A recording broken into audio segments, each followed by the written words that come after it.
Welcome everybody, this is Nightsaber Z42, and welcome to Hand of Fate.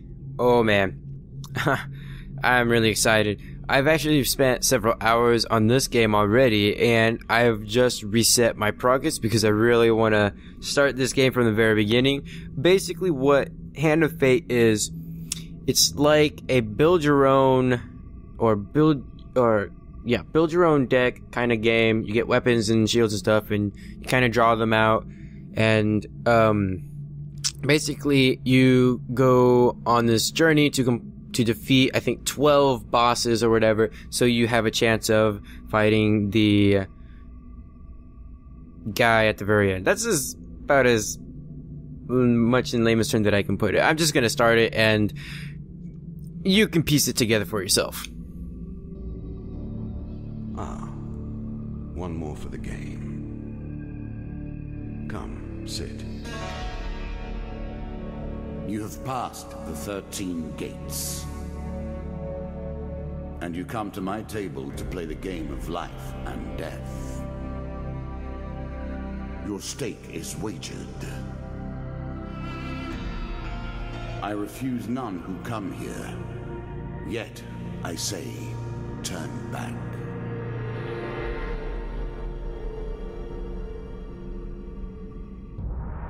Okay, hold on, sorry. First thing that I'm gonna do... Okay, subtitles are on. I don't know why they didn't play subtitles there. But, anyway, this is Hand of Fate.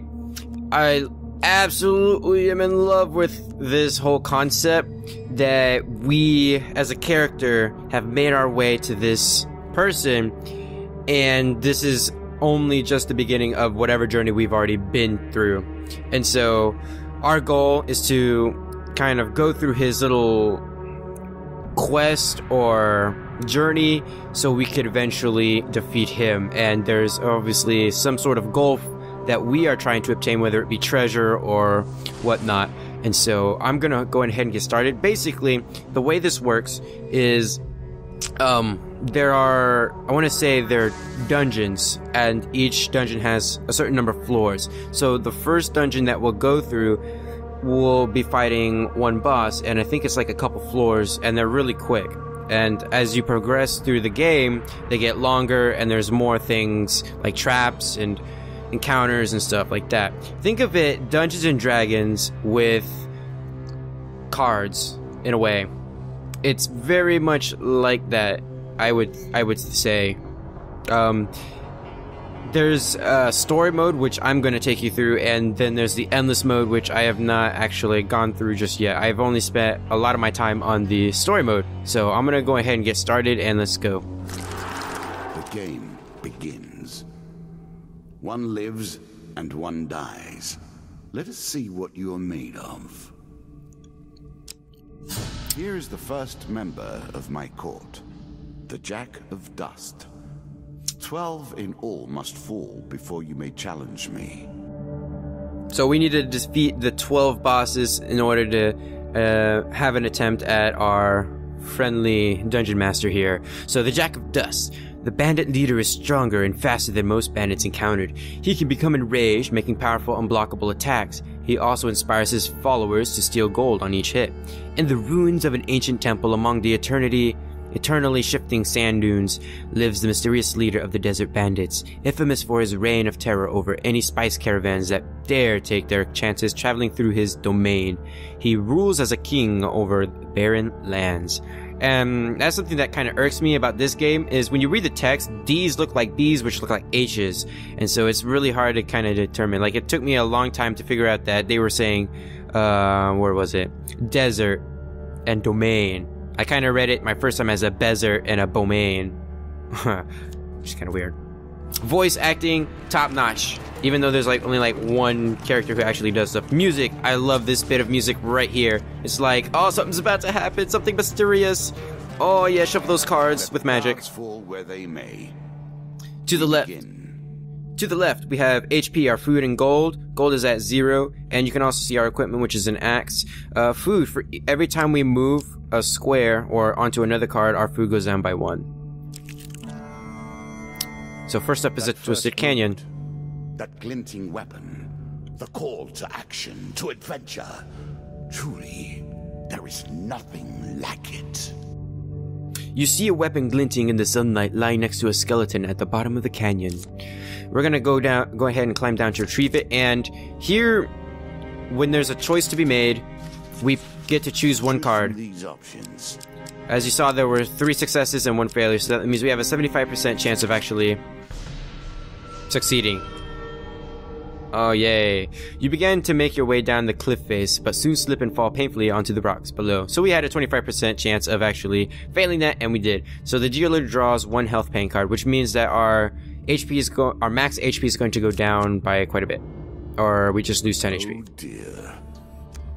I've seen it where we lose max HP, but I'll explain how that kind of works at the end of this floor, or this dungeon. So we draw a weapon, and we got a sword, which we're gonna go ahead and equip, because we have a rusty axe which only deals 20 damage, and the sword does 23. A moment to savor. That will make you much more effective. Okay, let's move on. The Maiden. It's Merida! One day in a shabby forest, you encounter the elf maiden Merida. She stops to greet you. I am Merida of the forest folk. My people have long helped the mortals of this realm. What boon would you ask of me? I would probably... I don't really care for a longer life, because combat is fairly easy in this game. It's like the Batman Arkham series. That whole chain of games has very easy, predictable combat, which is like based on some degree of skill, which I kinda have, sorta. Not gonna toot my own horn. I'm gonna ask for gold. Merith seems surprised. It is unlike an adventurer to beg for coin, but very well, if that is what you wish. So we're gonna draw 3 gold game cards. 25 gold. I'm sure you are grateful for that. 15 gold. And 25. Awesome. 65 gold. The elders of your kind often say that we must retread paths we once took in order to gain an advantage on the present. Farewell, mortal. Okay, so hopefully we'll meet a merchant, and I think we will. Ah, Mr. Lionel. I was never a fan of illusion or pretense. Here, I'll make an exception. Whilst enjoying your evening meal at the local tavern, a strange old man takes a seat next to yours. He taps your shoulder quite painfully with his wooden staff to get your attention, and you notice that he appears to be a goblin, poorly disguised as a human. His wizened face grins at you with a hint of madness. My name is Mr. Lionel. If you give me what I need, boy, I will conjure up your heart's desire with this wizarding wand of my own creation. He cackles uncontrollably for a few moments, then sits patiently waiting your answer. We're gonna give him bread from our plate, which takes away 1 food from us. He considers the bread seriously before placing it carefully in his coat pocket, seemingly satisfied. Mr. Lionel taps his... Every step you take consumes food. Thank you. Will also heal as you proceed. Thank you. Mr. Lionel taps his staff on the ground, and the shield materializes at your feet. There you go, old bean. He smiles a warm grin that reveals all his chipped and yellow teeth. Your face reminds me of my son. I haven't met you before, have I? So we got a shield. So whenever I we... expect you to get by without some protection. You can now reflect your opponent's ranged attacks using your shield. Make good use of this skill if you wish to survive. Then, before you can stop him with inhuman speed, he snatches a pickled onion off your plate and sprints out the tavern door. Encounters on the floors are kind of the same. There's really no roguelike elements quite yet. I think that doesn't happen either until later in the game or on endless mode. And so it's kind of the same. So you're gonna go through the Twisted Tavern or Cavern first, then Merida, and then the Mr. Lionel. And here are the stairs. Yep. Bound once more, seeking the heart of it all. You have discovered the exit to this area. We're going to go ahead and descend or take the stairs. You embark upon the next leg of your adventure. You're on the final floor of our simple map. Yes, we are. Your opponent waits here for you. Find him. And so... If you defeat me, well, it is early to be talking about victories and losses. Let us see what you're made of. And so the floors will get longer and more complex as we go on. Deadman's Gorge. I'm sure it's not called Dead Man's Gorge without reason. While crossing the ancient rope bridges of Deadman's Gorge, you hear sounds of movement from below. It's an ambush. Draw one monster card, which is the Three of Dust. That means 3 bandits.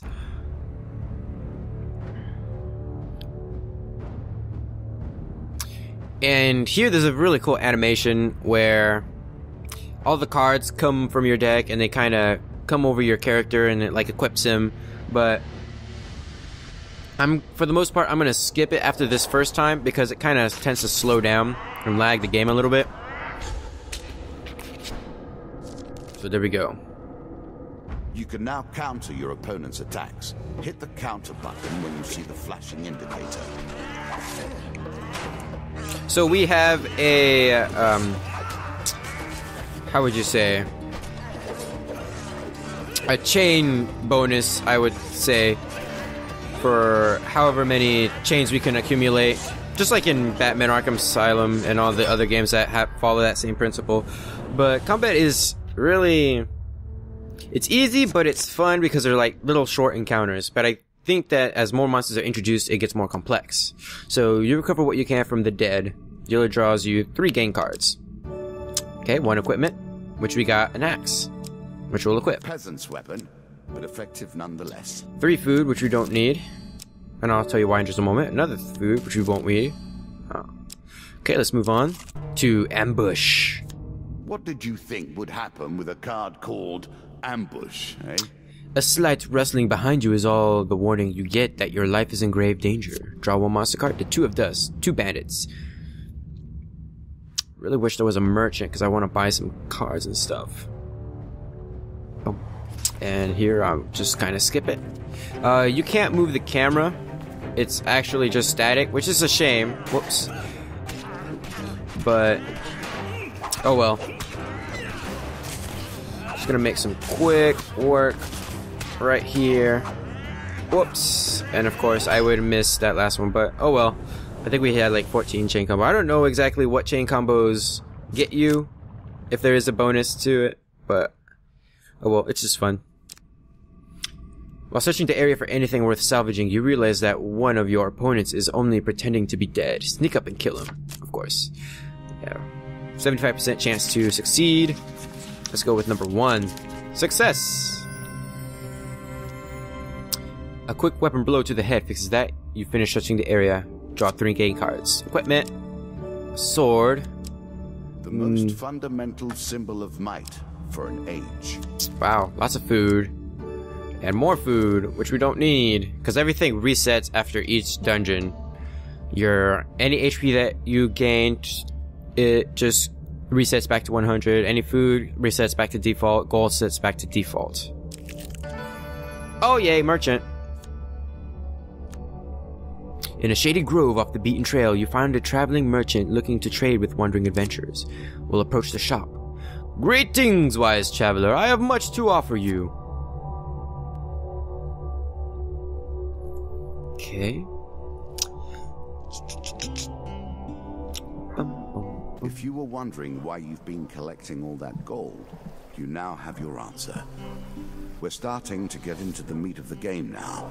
The back and forth between resources and rewards. I'm gonna buy the healing cap. And replacing the effect of one sort of magic with another. All you need is a channel for power, and it's simple enough. And the Explorer's Helmet. And we'll equip the Explorer's Helmet because it gives us a bonus to gold. To navigation, but still. Although, that's only good for longer dungeons towards the end or the middle, because everything does reset at the end. Interesting choice. So, we don't want to buy food or anything else, so let's just get out.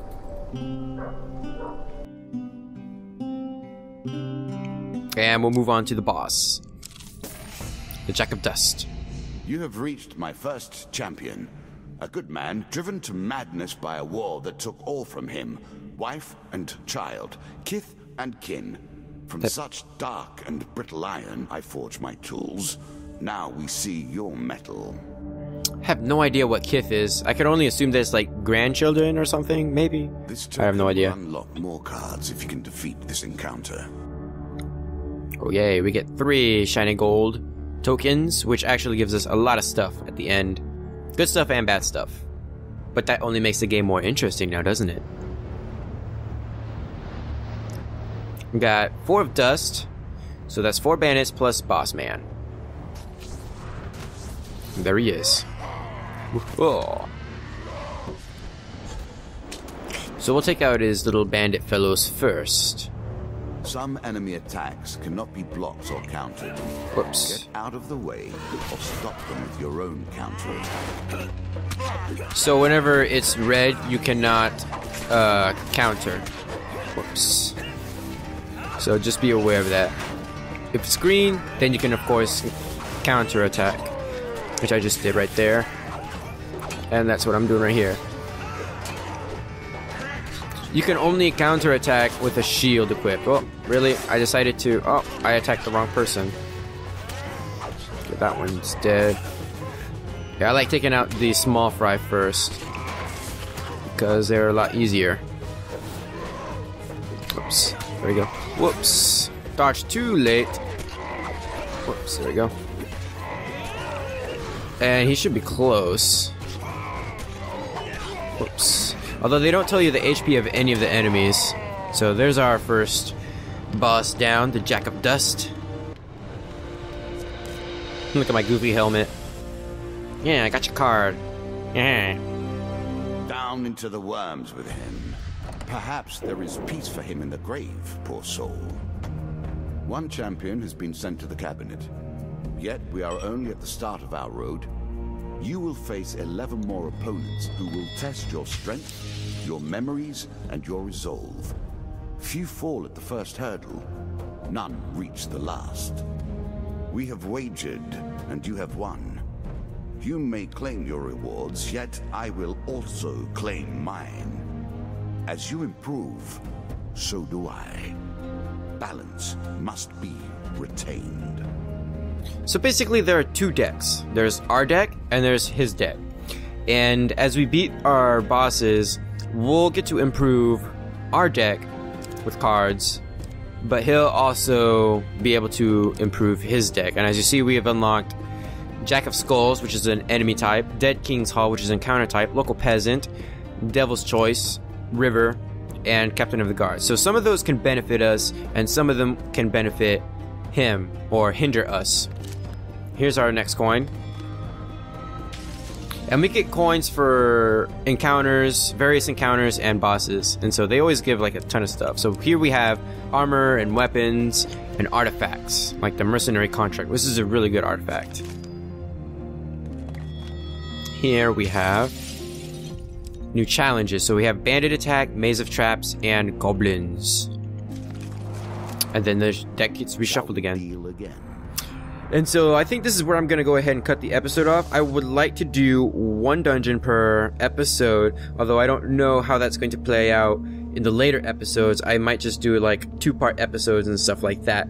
So thank you guys so much for watching. Feel free to leave a comment letting me know what you think of this game or this series, and especially give this video a huge thumbs up to support the rest, and check the description down below for my Facebook and Twitter information. I'm always looking for a few more friends, and check the annotations to subscribe to my channel if you haven't already done so. And for the series playlist, I'll see you in the next video.